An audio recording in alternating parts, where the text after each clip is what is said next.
যতদিন না আমরা ন্যায় বিচার পাবো তিলোত্তমা আমাদের পানিহাটির মেয়ের, ততদিন আমরা রাস্তায় আছি, রাস্তায় থাকবো, রাস্তায় ছিলাম। শাসকের হাত যতদিন মানে দোষীদের মাথায় থাকবে ততদিন তো সরকার একটা ধামাচাপা দেওয়ার চেষ্টা করবেই, কিন্তু আমাদের মন মতন বিচার যতদিন আমরা না পাচ্ছি ততদিন আমরা রাস্তায় আছি, ততদিন আমরা প্রতিবাদের ঝড় তুলবো। আমরা প্রতিশোধে নয়, আমরা প্রতিরোধে নেমেছি। আর একটাও নির্যাতিতা যেন কোনো জায়গা না হয়, কারণ এই অভয়ার পরেও রাজ্যে বিভিন্ন দৃষ্টান্তমূলক ঘটনা ঘটেছে যেগুলো নক্কারজনক, এবং মুখ্যমন্ত্রী সেটাকে বসে বসে প্রাধান্য দিয়ে যাচ্ছে দিনের পর দিন, সেটা আমরা মেনে নিতে পারছি না।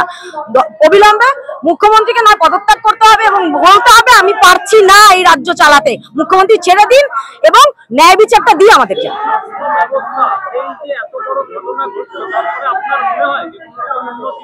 একেবারেই নয়, স্বাস্থ্য ব্যবস্থা সেই তলানিতেই ঠেকে রয়েছে, এবং এই রাজ্যের মুখ্যমন্ত্রী এবং স্বাস্থ্যমন্ত্রী তথাকথিত মমতা ব্যানার্জি যতদিন থাকবে এই রাজ্যের স্বাস্থ্য ব্যবস্থার কোনো রকম উন্নতি হওয়ার সম্ভাবনা নেই।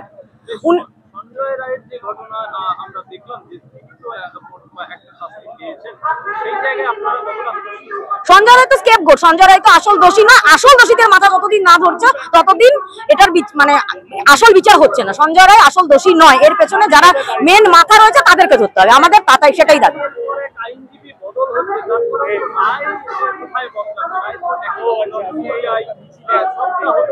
দেখুন, তৃণমূল বিজেপি দুটো হচ্ছে একই মানে গাছের দুটো বীজবৃক্ষ, সুতরাং এরা দুজন যতদিন সেটিং এ থাকবে ততদিন এরকম ভাবে বিষয় পাল্টাতেই থাকবে, হবে না।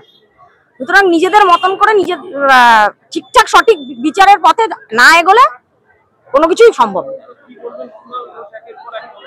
কুণাল ঘোষকে আমি কোনো কিছুই বলে মনে করি না, এবং কুণাল ঘোষ কি মুখপাত্র কি হাড়ি পাত্র আমার দেখার দরকার নেই। উনি কি আমার কোনো কিছু জানার দরকার নেই। উনি নিজে একটা চোর ছিলেন, উনি চোর বলেই প্রমাণিত, ওনার কথা আমার কোনো ভ্যালু নেই। তার মানে আপনারাই বুঝতে পারছেন যে সবাই প্রতিবাদ চায়, সবাই প্রতিরোধ চায়, প্রতিশোধের জন্য কেউ পথে নামেনি, যাতে আর একটাও নির্যাতিতা না হয় রাজ্যে। তার জন্যই এত মানুষ আজকে এই বৃষ্টির মধ্যেও মাথায় নিয়ে রাস্তায় নেমেছে। আমরা মশাল হাতে প্রতিবাদ করি গোটা রাস্তায়।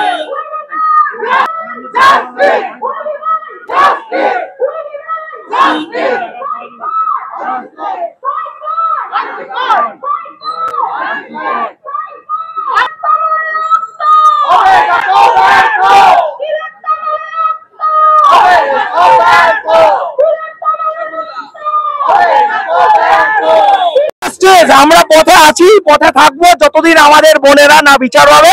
আমরা এই লড়াই চালিয়ে যাব, এবং এটা আপনি ফুটবল খেলা বলুন বা যুদ্ধক্ষেত্র বলুন, এখানে আমরা শেষ না দেখে ছাড়বো না।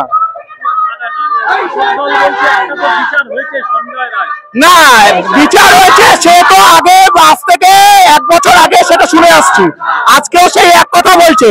তাই যতদিন না এই রেপিস্টের দল ধরা না পড়ছে আমরা এই ময়দান ছাড়বো না, এই যুদ্ধক্ষেত্র ছাড়বো না, এটা পরিষ্কার কথা। সে বিরোধীরাই বলুক আর রুলিং পার্টি বলুক আর মাওবাদীরাই বলুক, আমরা এই যুদ্ধক্ষেত্র ছাড়বো না যতদিন আমাদের বোন এবং অন্যান্য ভিকটিমরা বিচার না পাবে। আমরা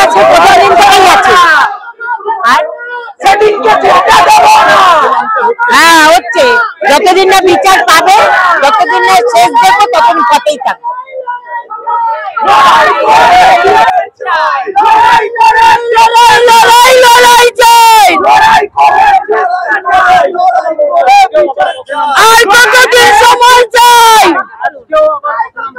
আমাদের পথে নামা, যতদিন আমরা অভয়ের বিচার না পাবো ততদিন আমরা পথে থাকবো, পথে আছি, পথে থাকবো। এই সরকার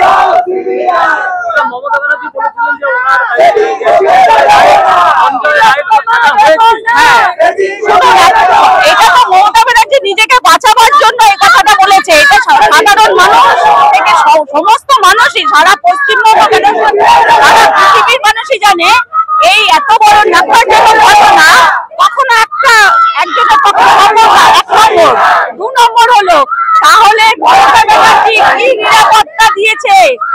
একটা হসপিটালের মধ্যে একটা ডাক্তার নিগৃহীত, মার্ডার, তাহলে মমতা ব্যানার্জি কি করেছে?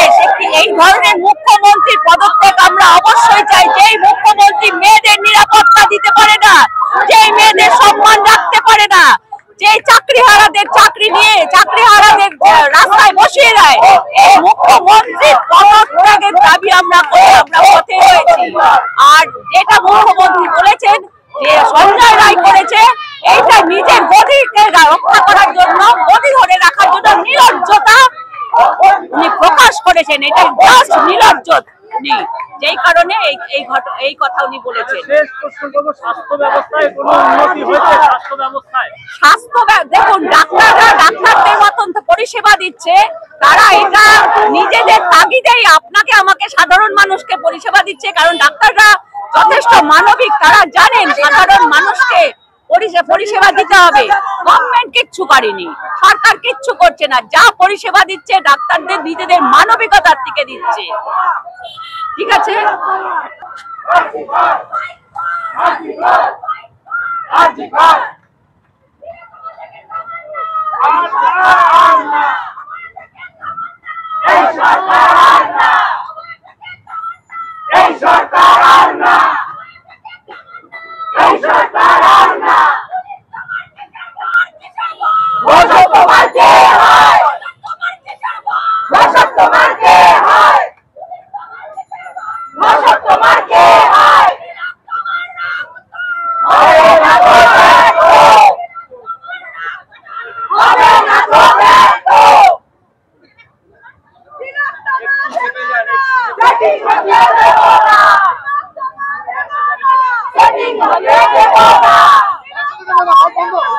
setting